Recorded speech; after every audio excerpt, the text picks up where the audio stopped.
Selamat siang semuanya. Perkenalkan kami dari kelompok Febi Dayanti Lestari, Dwi Kantriani, Linda Wilhelmina, saya Fiona. Di sini kami akan membawakan materi tentang inti atom dan titik nuklir. Fisika inti adalah materi yang membahas tentang partikel-partikel pembentuk atom adalah proton dan neutron. Kedua partikel pembentuk inti atom ini disebut juga nukleon. Semua inti atom pada dasarnya tersusun atas. Ya teman-teman, di sini semua inti atom pada dasarnya ada tersusun dari dua dasar, yaitu proton, yaitu vertikal muatan positif dengan massa satuan massa atom. Yang kedua, neutron, yaitu partikel tak bermuat atau netral dengan massa satuan massa atom. Jadi massa suatu atom terkonsentrasi pada inti atom.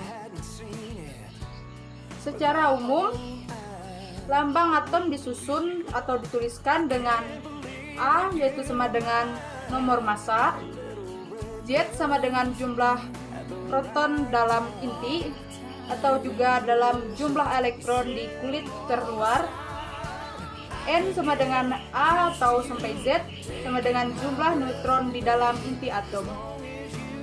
Dalam inti atom ada beberapa istilah yang perlu kita ketahui. Satu, isotop, yaitu inti-inti yang memiliki nomor atom sama. Dua, isoton, yaitu inti-inti yang memiliki jumlah neutron sama. Tiga, isobar, yaitu inti-inti yang memiliki nomor massa sama. Inti atom dilambangkan dengan dan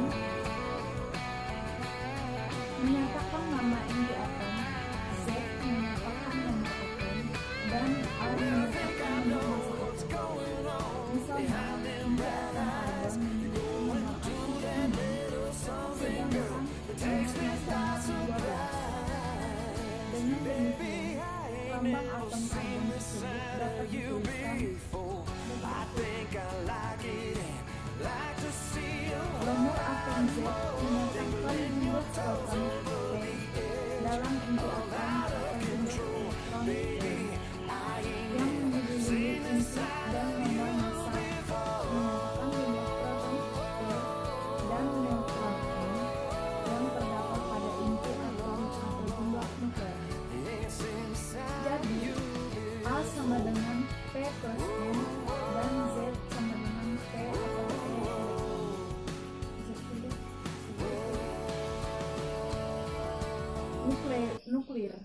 Nuklir dalam merupakan studi mengenai inti atom dan interaksinya.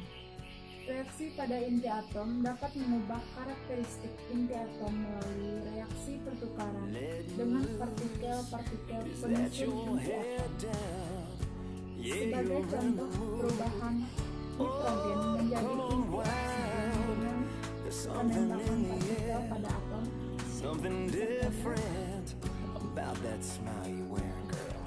Reaksi nuklir dapat menghasilkan ataupun memerlukan energi. Dalam perhitungan energi, reaksi nuklir, semua massa inti dinyatakan sebagai satuan massa. Atom adalah unsur kimia terkecil yang merupakan komponen penyusun dari berbagai benda yang ada di sekitar kita. Meskipun ukurannya sangat kecil dan tidak dapat terlihat dengan mata, namun atom menyimpan energi potensial yang sangat besar. Nah, tahukah kalian bagaimana cara mengubah energi yang tersimpan di dalam atom menjadi energi listrik yang dapat digunakan untuk kebutuhan manusia?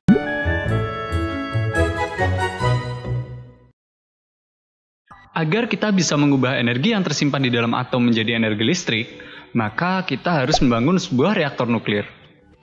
Reaktor nuklir pada dasarnya terdiri dari beberapa komponen inti, yaitu fuel bundle atau bahan bakar, control rod atau tangkai kontrol, dan coolant atau cairan pendingin. Mayoritas reaktor nuklir yang dimanfaatkan sebagai pembangkit listrik menggunakan uranium sebagai bahan bakar.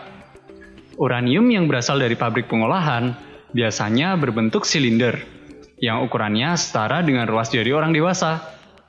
Satu silinder uranium ini memiliki energi potensial yang setara dengan 800 kg batu bara atau 560 liter minyak bumi. Silinder-silinder uranium yang disebut sebagai fuel pellets kemudian disusun menjadi fuel rod, dan fuel rod kemudian disusun menjadi fuel bundle. Fuel bundle inilah yang kemudian dimasukkan ke dalam reaktor. Setelah reaktor terisi dengan fuel bundle, maka tahap selanjutnya adalah memulai reaksi nuklir dengan menembakkan neutron melalui neutron generator. Neutron yang ditembakkan kemudian akan menabrak nukleus atau inti atom uranium dan membuat atom uranium tersebut menjadi tidak stabil. Atom uranium yang tidak stabil kemudian akan terbelah menjadi dua atom yang lebih ringan.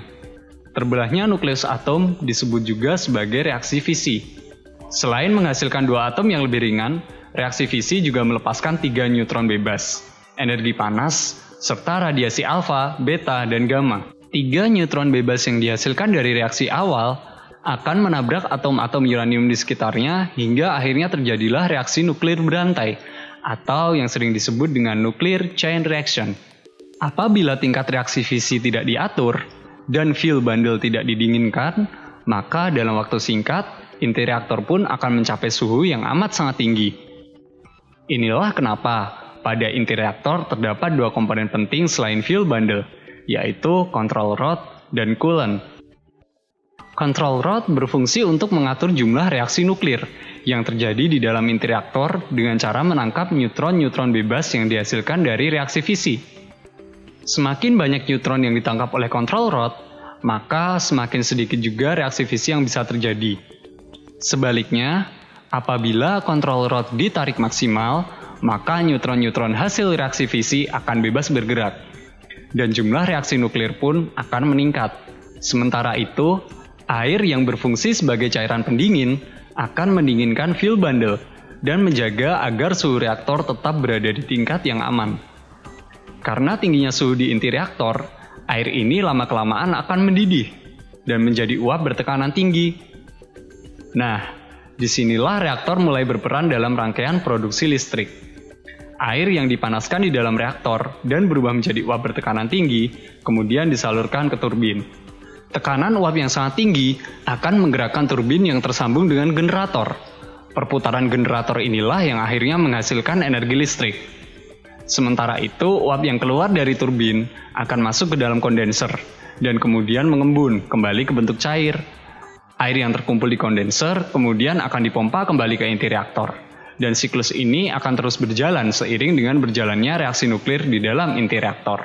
Nah, tahukah kalian kalau Indonesia sebenarnya sudah memiliki 3 unit reaktor nuklir yang digunakan untuk keperluan penelitian? Coba kalian sebutkan di kolom komentar, di manakah letak reaktor-reaktor nuklir tersebut? Sekian yang dapat kami sampaikan dari kelompok kami. Yeah, you're in the mood.